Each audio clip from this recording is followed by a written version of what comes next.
खम्मा घड़ी दोस्तों, नोएडा जयपुर यात्रा के तीसरे वीडियो में आपको ले चल रहा हूं आमेर फोर्ट, वो भी सूरज ढलने के बाद, क्योंकि अंधेरे में इस किले की चमक और भी बढ़ जाती है। आज के वीडियो में आपको मैं वो सीक्रेट्स बताऊंगा जो इसके इतिहास ही नहीं, आपकी जानकारी के दरवाजे भी खोल देगा।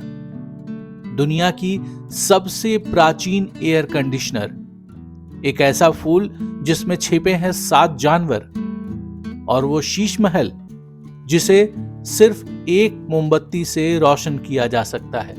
तो शुरू करते हैं ये शाही सफर टूरंटू के साथ।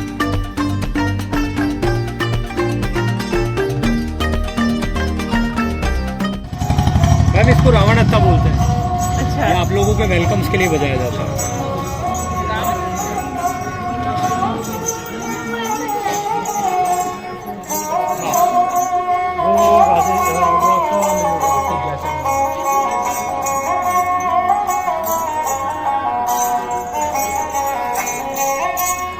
कैसी लगी ये सुरीली धुन?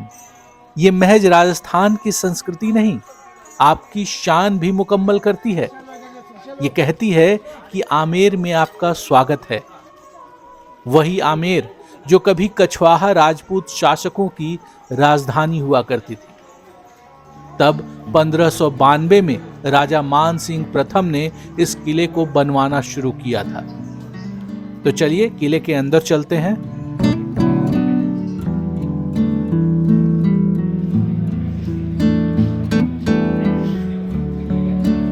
ये सामने दीवाने आम है और वो सूरज पोल, और जहां हम खड़े हैं ये है जलेब चौक, और हमारे ठीक सामने दाहिनी ओर है शिला देवी मंदिर। जब किला हो और किले में राजा भी, तो राजनीति होना भी लाजमी है। दीवाने आम में इसकी झलक साफ दिखती है। जैसा नाम वैसा ही दीवाने आम का काम। यहां राजा आम जनता की समस्याएं सुनते थे। इसके खंभों को देखिए, हाथी के आकार के सपोर्ट्स लगे हैं।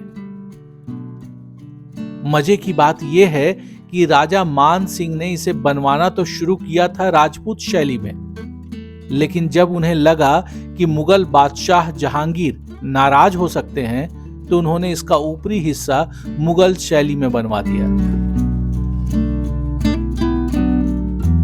अब समझते हैं सूरज पोल को। इसे ये नाम इसलिए मिला क्योंकि उगते सूरज की पहली किरण सीधे इसी दरवाजे पर पड़ती है।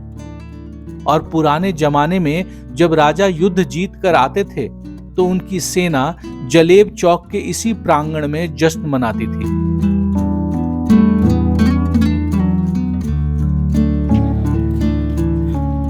और रानियां ऊपर बनी उन जालीदार खिड़कियों से ये नजारा देखती थी। किले में पहुंचने के बाद हमारी शुरुआत शिला देवी मंदिर से हुई। हमने भी मां के दर्शन किए और उनका आशीर्वाद लिया। कहा जाता है कि राजा मान सिंह जब बंगाल के राजा केदार को युद्ध में हराने गए थे, तो उन्हें वहां समुद्र में एक काली पत्थर की शिला मिली। वे उसे यहां ले आए और उसी से ये मूर्ति बनी, इसलिए इसका नाम शिला देवी पड़ा। इस मंदिर का एक डरावना सच ये भी है कि पुराने समय में यहां नरबली की प्रथा थी, जिसे बाद में बंद करके जानवरों की बलि में बदला गया। लेकिन अब यहां सिर्फ सांकेतिक बलि दी जाती है। एक और अनोखी बात इस मंदिर से जुड़ी है कि यहां के प्रसाद में शराब का भोग भी चढ़ता है। और ये है आमेर का सबसे इंस्टाग्रामेबल स्पॉट, गणेश पोल। ये वो दरवाजा है जहां से राजा अपने निजी महलों में जाते थे। इसके ऊपर जो जालीदार खिड़कियां हैं, उसे सुहाग मंदिर कहते हैं। रानियां यहां से राजा का स्वागत करती थीं, फूल बरसाती थीं, लेकिन उन्हें नीचे आने की इजाजत नहीं थी।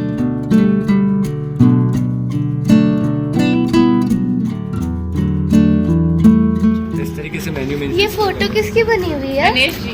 गणेश जी है ना। गजब कर दियो तुम, गणेश जी को बिना पहचानती हो। अरे वो दूर से समझ नहीं आ रहा था। देखिए यहाँ पे और भी पोर्ट्स बने हुए मेंशंस की मैंने। अच्छा तो वहाँ ये की तरफ भी इस मेन्यू तरीके से है। मेन्यू मेंशंस किया करते थे।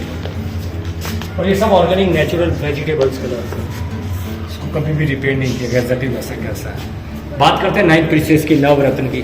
पीछे तो पेंटिंग देखें। टोटल ऑल ओवर वर्ल्ड में हमारे पास 84 जेम्स होते हैं, जिनमें 75 होते हैं सेमी प्रिंसेस, जिनकी ज्वेलरी आप लोग वियर करते हैं, और 9 होते हैं प्रिंसेस।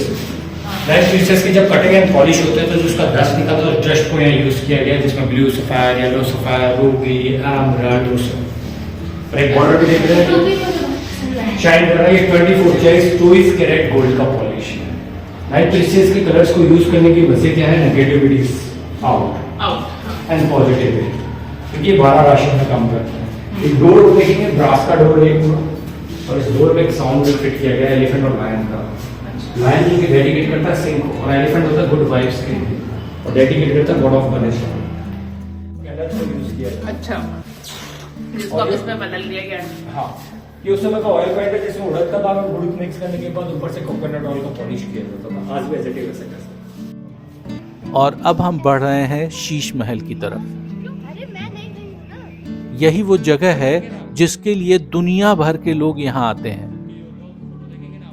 यहाँ बेल्जियम से मंगवाए गए हजारों कॉन्वेक्स मिरर्स लगे हैं, और यही वजह है कि जब यहाँ कोने में एक मोमबत्ती जलाई जाती है तो पूरा शीश महल रिफ्लेक्ट कर रोशन हो उठता है। दरअसल ये शीश महल रानियों के लिए बनवाया गया था, क्योंकि उन्हें खुले आसमान में सोने की इजाजत नहीं थी। तो राजा ने महल के अंदर ही तारों भरा आसमान बना दिया। लेकिन इसके पीछे का साइंस ये है कि ये एक विंटर पैलेस है। अगर यहाँ सिर्फ 2 मोमबत्तियां जलाई जाएं तो कांच से रिफ्लेक्ट होकर पूरा कमरा गर्म हो जाता था। और अगर इसकी लोकप्रियता की बात करें तो मुगले आजम का जो एक गाना है, प्यार किया तो डरना क्या, इसकी शूटिंग इसी महल की तर्ज पर बने एक सेट पर हुई है। ये शीश महल सर्दियों के लिए था, तो सवाल उठता है कि फिर गर्मियों में क्या? तो उसके लिए ठीक सामने बना है सुख निवास। यहाँ की दीवारों के बीच से ठंडा पानी बहता था, और जब हवा इस पानी को छूकर अंदर आती थी तो कमरा नेचुरल तरीके से ठंडा हो जाता था, यानी 400 साल पहले का एयर कंडीशनर।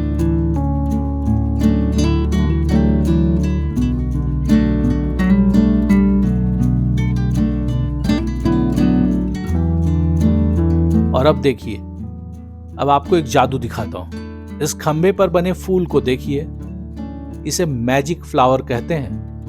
अगर आप इसे हाथ से आधा ढकेंगे तो कभी ये मछली दिखेगी, कभी कोबरा, कभी हाथी की सूंड, तो कभी बिच्छू। ये उस समय के कारीगरों का दिमाग था। लेकिन ये आमेर किला सिर्फ सुंदरता के लिए नहीं, सुरक्षा के लिए भी था। यहाँ एक गुप्त सुरंग भी है जो करीब 2 किलोमीटर लंबी है और सीधे ऊपर पहाड़ी पर बने जयगढ़ किले की ओर जाती है। मुसीबत के समय रानियों को सुरक्षित वहां पहुंचाने के लिए इसका इस्तेमाल होता था। अब इसका कुछ हिस्सा पर्यटकों के लिए खोल दिया गया है। एक और चीज यहाँ की मशहूर है, वो है केसर क्यारी, यानी सैफरन गार्डन। महल की ऊंचाई से जब आप नीचे की ओर झांकेंगे झील की तरफ, तो उसके बीच में ये बागीचा है जिसे सैफरन गार्डन कहते हैं। दरअसल यहाँ कभी कोशिश की गई थी केसर उगाने की, लेकिन राजस्थान की गर्मी में वो हो नहीं पाया। जब आप अंदर की ओर जाएंगे तब आपको मिलेगा जनाना पैलेस। जनाना पैलेस क्यों कह रहा हूं ये भी जान लीजिए। ये देखिए, चारों तरफ से घिरा हुआ और बीच में एक बैठने की जगह, एक छोटा सा महलनुमा स्थान बना है। ये जनाना महल इसलिए था क्योंकि बाद में 9 अलग अलग रानियों के लिए 9 कमरे बनवाए, और ये पूरी डिजाइनिंग इस तरीके से बनी हुई है कि राजा जब 9 रानियों के पास जाता था, किसी भी रानी के पास, तो दूसरी रानी को पता तक नहीं चलता था कि राजा वहां गए हैं। तो ये इसकी बारीकियां हैं। और राजा सभी नौरानियों को समय देता था और सभी के रहने का यहाँ उचित प्रबंध किया हुआ था। तो इस तरीके से राजा ने अपने हिसाब से रानियों के लिए महल बनवाए, वहाँ सुख सुविधाएं दी, सुरक्षा के इंतजाम किए और वहाँ से अपना शासन भी बहुत अच्छे तरीके से चलाया। तो ये तमाम जानकारियां आपको बहुत आकर्षित करेंगी, बहुत ही लुभाएंगी, क्योंकि ये एक राजा की कहानी है और हर कोई चाहता है कि वो राजा के जैसा जीवन जिए। तो आप भी जिए और कोशिश करें कि टोरंटो के साथ घूम कर जिए, क्योंकि हम देश के लिए घूमते हैं।